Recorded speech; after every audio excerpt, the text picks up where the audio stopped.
My last few videos all have an audience retention with an average percentage viewed close to or above 50%. I finally found what works. By far, the thing that helped my audience retention the most is my intro, my hook. I come to the point within 10 seconds. I don't even give viewers the chance to click away because I already hit them in the face with information.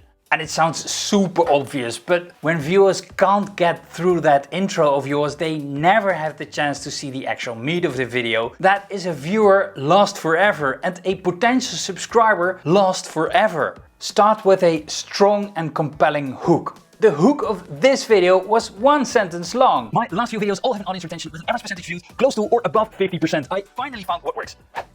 Don't give viewers the idea that your video is over before the end screen is showing. This way you get the chance to sell them on another video, which might trigger the YouTube home or YouTube suggested algorithm. I still give information while the end screen is already showing, so there is an incentive to keep watching.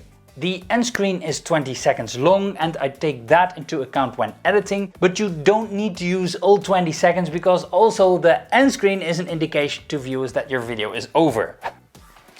I've started focusing more on keeping the image interesting. So for example, once in a while I pick up the camera and I shoot on other places than my default place at the table.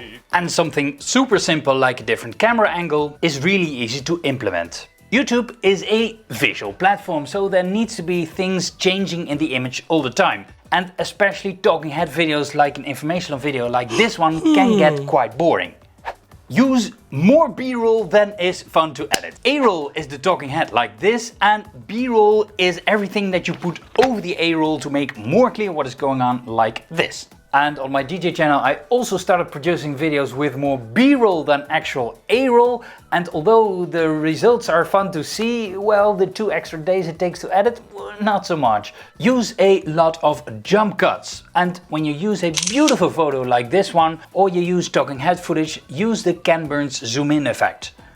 I also use a lot of sound effects to spice up the edit, and I use a lot of zoomed in jump cuts like this one. And I started flipping the image from this to this.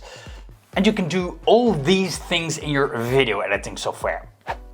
The ideal pace for a YouTube video depends heavily on your audience. A younger audience prefers a much quicker pace than an older audience. For millennials, for example, you should edit out all the breaths. I have to work twice as hard to get things fluent on camera, with English being not being my native language. The edit is a huge help to keep the pace in the video. When I'm finished editing, I watch the end result the next day so I can see things from a fresh perspective. I'm going to lay on the couch and watch a video all the way through in full screen mode, so I have absolutely no connection with the timeline whatsoever. I watch for mistakes, repetition, but also where things are getting boring. I started to worry less about video length to beat the competition. Instead, I focus more on getting the message across. YouTube videos need to be edible, snackable chunks of information. Too much, too deep, viewers will click away, but the opposite is also true. Too little, which is too boring, and viewers will click away also. I always try to find a unique angle, so there is actually a reason for viewers to keep watching. And I noticed the more unique you get, the more that viewers are forced to watch the whole thing.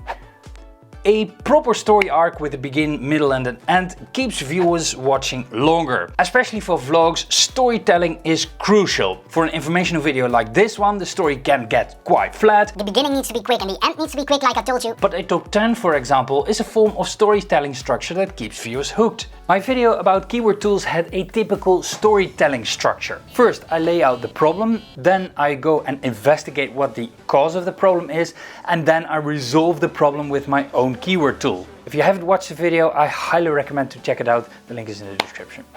Power tip. Over the next week or so, watch a lot of YouTube videos. And when you feel bored, write down at which time you are feeling bored and why you are feeling bored. But the same thing for when you watch a 20-minute video all the way through. Why do you watch all the way through? This way you might understand better why viewers click away on your videos, so you can prevent that in your next videos. I keep tweaking the script over the course of a couple of days until I have the flow of the script right. It is easier to correct it in the script and it is less time consuming than when you have to correct it in the edit or even worse, reshoot parts of the video. And I do an extra scan of the script and for every sentence I ask myself, does this add something to the title or the topic of the video? And can I make texts shorter without losing the message that I want to get across? Which brings me to the title and thumbnail, which I know before I shoot the video. This way I can deliver 100% on the title and the thumbnail, which makes viewers less likely to click away, especially in the beginning, and stick around longer. And let us know in the comments what is your best average percentage viewed and how long was that video. I think it's pretty interesting to read the comments. Study your audience retention graph. I do this for every single video, and for every single video I try to explain why the bumps and why the valleys are there. Because when you do that over a couple of videos, you'll start to see patterns and try to avoid or repeat that in your next video. A lot of creators don't realize that bad audio is a huge turnoff for viewers. Even more so than bad video quality. So invest in that lapel mic or that shotgun mic to improve your audio. And it also eliminates surrounding noise and echo. And when you edit your YouTube video, add some music in the background just to break the silence a little bit. Minus 36 dB, minus 33. I eliminated some drop-off points. First of all, ad breaks, especially the planned ones. Asking for a subscribe, although this results in lower subscriber numbers. Notifying people of my products. And doing something that is not directly related to the topic of your video. For a short joke in my keyword tool video, I shot that part of the video outside, which directly reflected in my audience retention graph. To improve your audience retention even further, watch the video here on the screen because I analyzed 63 audience retention graphs to see which hook gave the best audience retention.